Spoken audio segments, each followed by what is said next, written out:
à tous, c'est Anto. On se retrouve à Bruxelles pour le salon de l'auto aujourd'hui.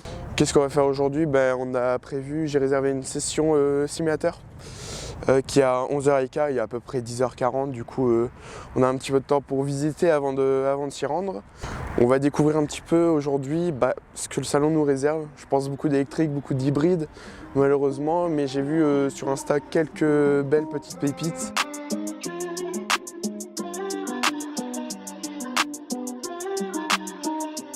On commence donc notre visite par le Palais Neuf. On retrouve donc Born to Drive. Donc c'est une structure qui nous propose de passer du sim racing à la réalité. Le principe c'est très simple, donc on avait une séance de 10 minutes pour réaliser le meilleur temps possible sur le circuit de Spa-Francorchamps en Porsche Cup, donc la toute dernière qui est sortie sur le jeu. Le top 8 participait donc à une course le dimanche pour tenter de remporter un baptême en Porsche Cup sur le Red Bull Ring. J'étais également accompagné de Jérémy, Revan, qui est en train de faire sa session sur le simulateur. Donc dans le Palais Neuf, on avait aussi d'autres simulateurs, comme par exemple ici celui d'Audi, qui nous permettait de faire une course en fait entre différents participants sur des simulateurs exactement les mêmes que ceux de Born to Drive. Le gagnant gagnait des gants de sim racing, tout simplement. On l'a pas fait parce que malheureusement il y avait énormément de monde, du coup on a préféré faire la suite du salon.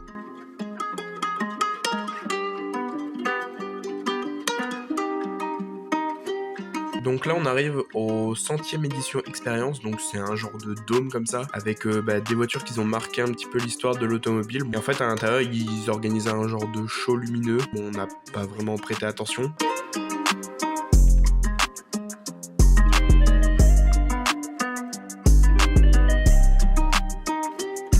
On a eu le temps aussi de discuter avec Officina Kaira, donc c'est les exposants des Formule 1. Ils les exploitent aussi notamment pour le Grand Prix de Spa-Francorchamps durant la démonstration des F1 historiques. On a quand même pas mal discuté pendant au moins un bon 40 minutes de leur programme de 2023 par exemple, les événements à Spa, à Zolder, à Mété. C'était plutôt intéressant.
Voilà, après toutes ces voitures plus classiques, on va dire, on est arrivé sur le stand Lamborghini, Bentley et Bugatti. Donc pour y rentrer, on a dû attendre plus d'1 heure parce que des clients passaient devant nous, ce qui est totalement normal. Sur le stand, on a pu y voir une première mondiale, donc c'était la Lamborghini Huracan Sterato, qui est quand même à 610 chevaux. Du coup, c'est une Lamborghini prévue pour le Dakar en fait. Et juste à côté, on avait une Lamborghini Chiron Sport à plus de 3 millions d'euros.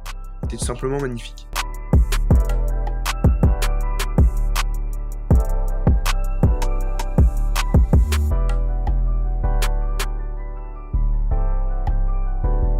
On a pu également y croiser la Rimac Nevara, qui est la voiture de production électrique la plus rapide du monde.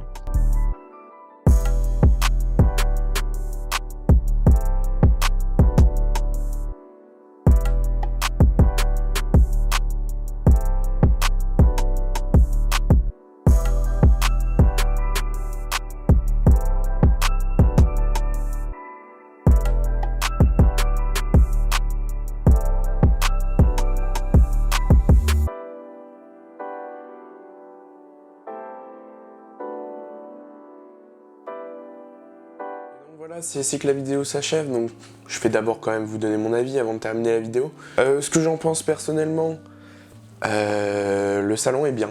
Ça faisait 2 ans qu'il l'avait pas eu. C'était mon premier salon de l'auto aussi. C'est pas mal. Franchement, c'est pas mal. Il y a quand même des bonnes choses à voir, des moins bonnes choses avec l'électrique, l'hybride. Mais j'ai quand même passé une belle journée. Par contre, il y a certains points que c'est vraiment dommage, quoi. Il n'y avait pas Mercedes, il n'y avait pas Ferrari. C'est quand même des grosses marques du sport automobile et même de l'automobile en général. Je trouve ça dommage qu'ils étaient pas là, quoi. Donc voilà, un petit peu mon avis. Mitigé, mais allez, c'était quand même cool. C'était quand même une bonne journée. Si vous voulez voir l'avis de Revan, c'est directement sur sa chaîne, ce sera en haut.